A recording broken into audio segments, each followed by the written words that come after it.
Hello, my name is Dongyuan Wu. I'm a PhD student in the Department of Biostatistics of the University of Florida. Today my topic is UTRCOV2, Unraveling T cell responses for long-term protection of the SARS-CoV-2 infection. This project is in collaboration with Renji Zhang and Dr. metadata. This is the outline of my presentation. I will first briefly introduce the CAMDA challenge we chose and the project background we focused on. And next, I will introduce the data and methods we used, including some downstream analytical methods for the single-cell RNA-seq analysis and the kind of classification method, random forest. Then I will present the results. And finally, the discussion and conclusion will be given. This plot was retrieved from the CDC COVID data tracker. The data is as of June 21st, 2021. As we can see, almost all the areas in the world suffered from the coronavirus disease. Actually, the COVID-19 global pandemic has been going on for more than 1 year, with 167 million confirmed cases, including 3.47 million deaths around the world. According to such a background, this year CAMDA provides a new category of the challenge for expanding the disease maps of COVID-19. This plot is the COVID-19 mechanistic map that captures our current knowledge of the disease. There are many directions can be explored to expand this disease map, and so that it expand our mechanistic understanding of COVID-19. Until now, several manufacturers have proposed different vaccine designs against SARS-CoV-2. Since improving antibody responses to the spike protein is the main research direction of current vaccine development, researchers put less effort into T-cell immunity. However, an understanding of the mechanism of T-cell responses to SARS-CoV-2 can provide more knowledge on vaccine design. CD4 plus T cells play a crucial role in regulating antiviral immune responses through the secretion of specific cytokines.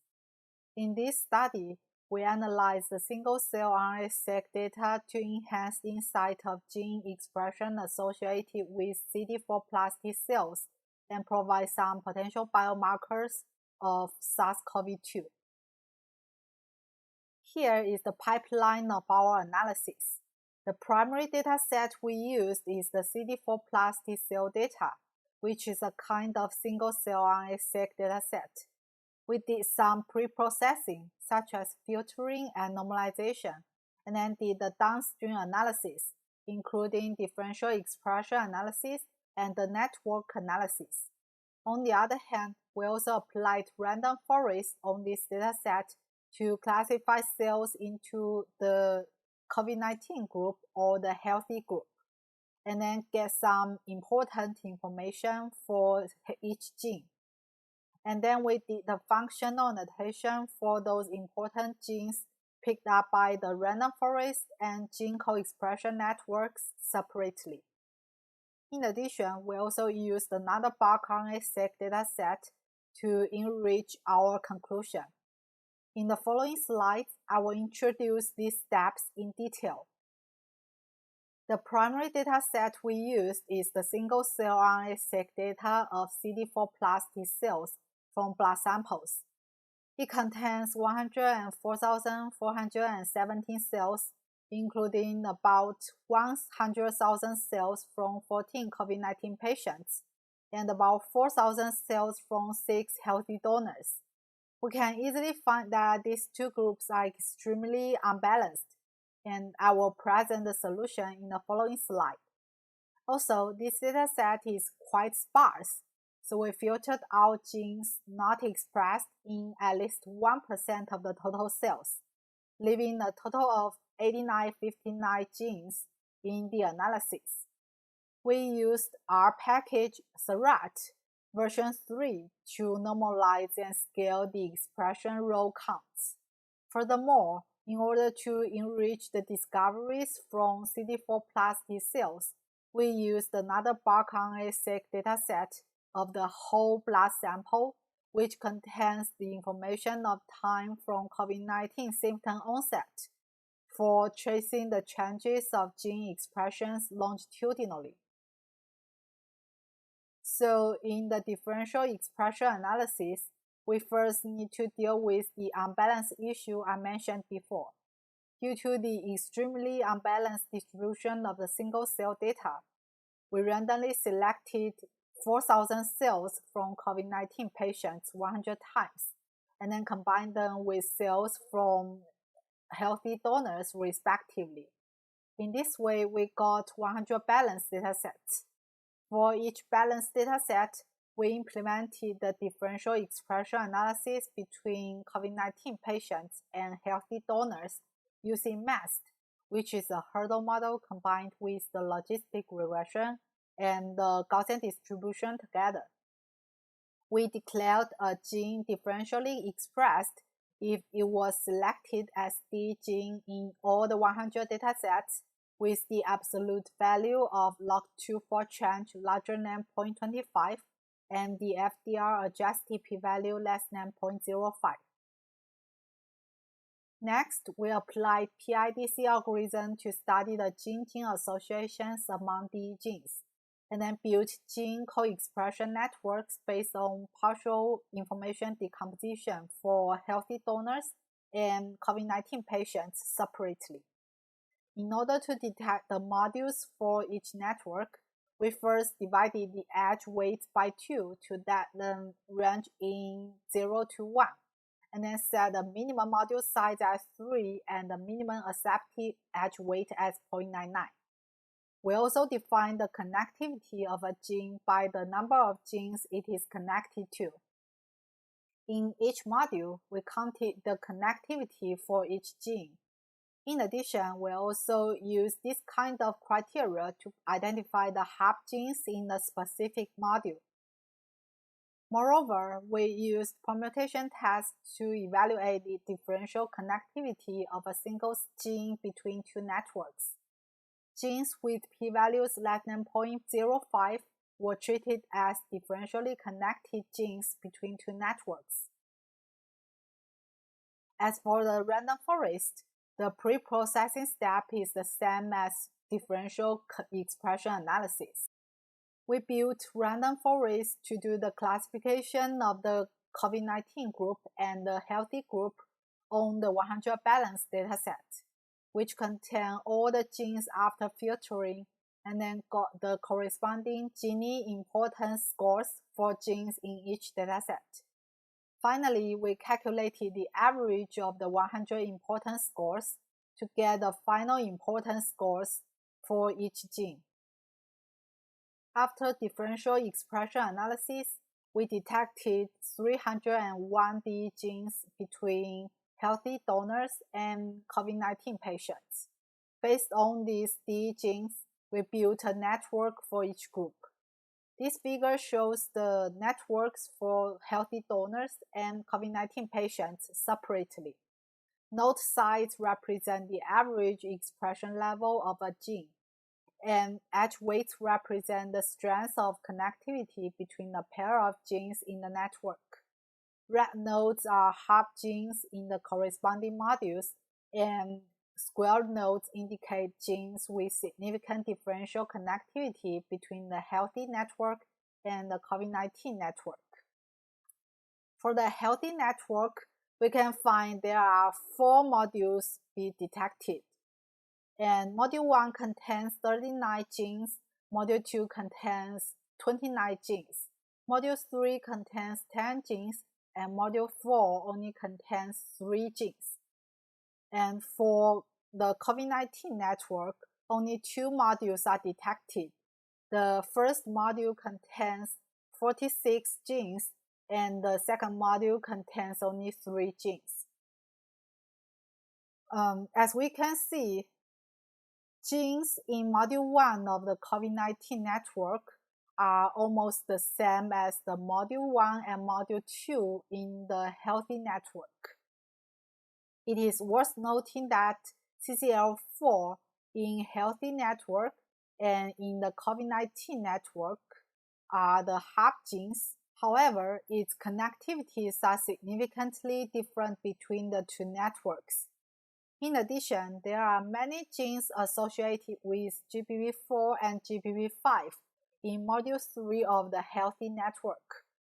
But there are only one gene, STAT1, still connects with them in COVID-19 network. The figure shows that the changes of GBV4 and GBV5 in gene expression over time. These two genes have higher expression levels for healthy donors and patients in the early stage of COVID-19 and show a decreasing trend as time goes by, especially a significant drop at the middle stage.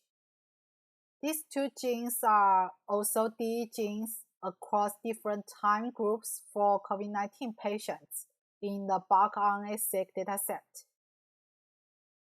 As seen in the figure, there are 8 hub genes in the healthy network and 4 hub genes in the COVID-19 network. Among them, only 6 hub genes are differentially connected between the two networks. Exploring the biological mechanism behind the connectivities of these significant differentially connected hub genes would be very helpful to understand the infection etiology. We used entrance gene database to dig out the information of those genes.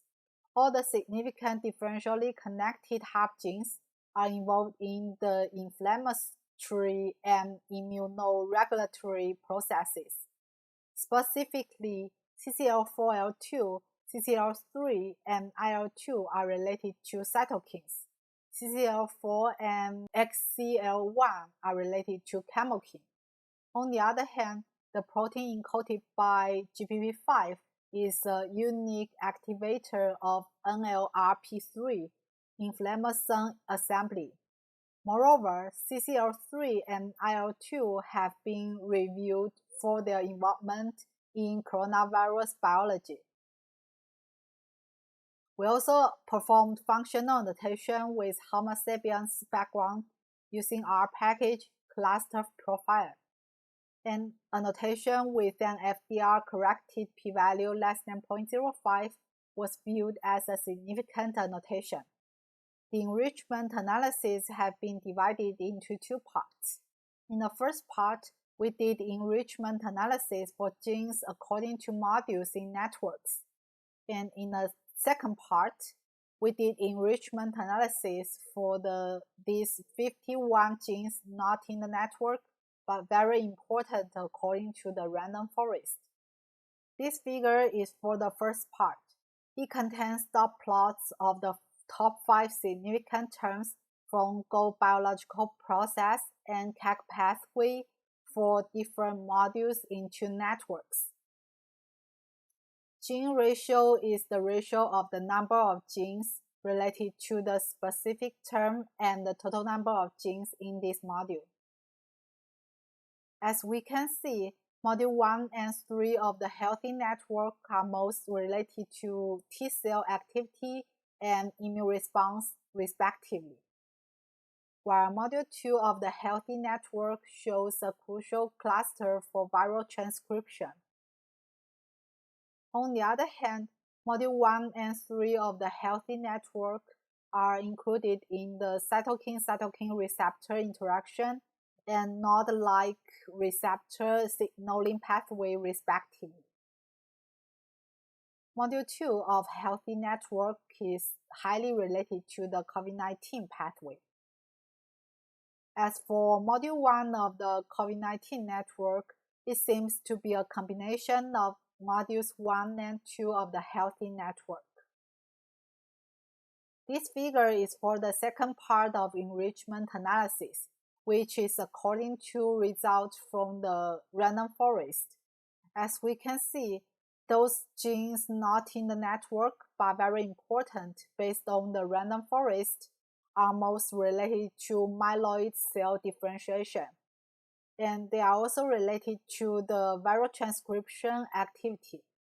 We do not display the CAC pathways for these genes because only two pathways were found, ribosome pathway and the COVID-19 pathway. Although a lot of attention has been placed in antibody-based immunity, it will be helpful for future vaccine designs, resulting in long-term disease protection if we know more details of the mechanism of T-cell responses to SARS-CoV-2. Coronavirus-specific T-cells are clearly important in eliminating the virus and controlling disease development, and should be considered in vaccine strategies. In this study, we have applied several analytical approaches to explore the mechanism of gene expression related to COVID-19. The results might improve the insight of gene expression associated with CD4 plus T cells, expand our understanding of COVID-19, and help for the future vaccine development for long-term protection. Here are the references, and that's all. Thank you.